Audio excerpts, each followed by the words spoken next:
સુરતમાં વધુ એક રત્ન કલાકારે આપઘાત કર્યો છે। પુણામાં રહેતા ભરત કથિરિયાએ ઝેરી દવા ગટગટાવી છે। હીરામાં મંદીના કારણે રત્ન કલાકારોની આર્થિક સ્થિતિ કથળી છે। હીરા ઉદ્યોગમાં ભયંકર મંદીનો માહોલ છે। કાપોદ્રા પોલીસે ગુનો નોંધીને વધુ તપાસ હાથ ધરી છે।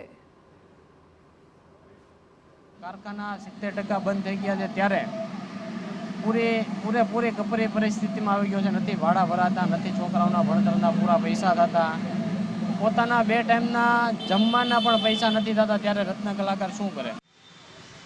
આંકડા એવું કહે છે કે એક વર્ષમાં 50 રત્ન કલાકારોએ આપઘાત કર્યો છે।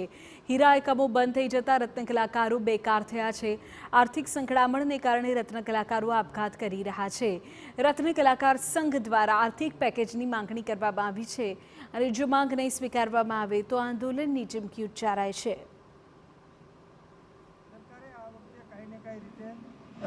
રત્ન કલાકારોને આર્થિક રીતે મદદ કરવી જોઈએ, તો જ રત્ન કલાકારો આમાંથી બહાર નીકળી શકશે। નહીંતર આ જે 50નો આંકડો છે આવનારા સમયની અંદર વધી શકવાની અમને પૂરી શક્યતાઓ છે। તો સરકારને નમ્ર વિનંતી અને માલિકોને પણ નમ્ર વિનંતી છે કે બંને સાથે મળી કોર્ડિનેશન કરીને હાલની પરિસ્થિતિનો સામનો કરતા રત્ન કલાકારોને ઉગારી લ્યો।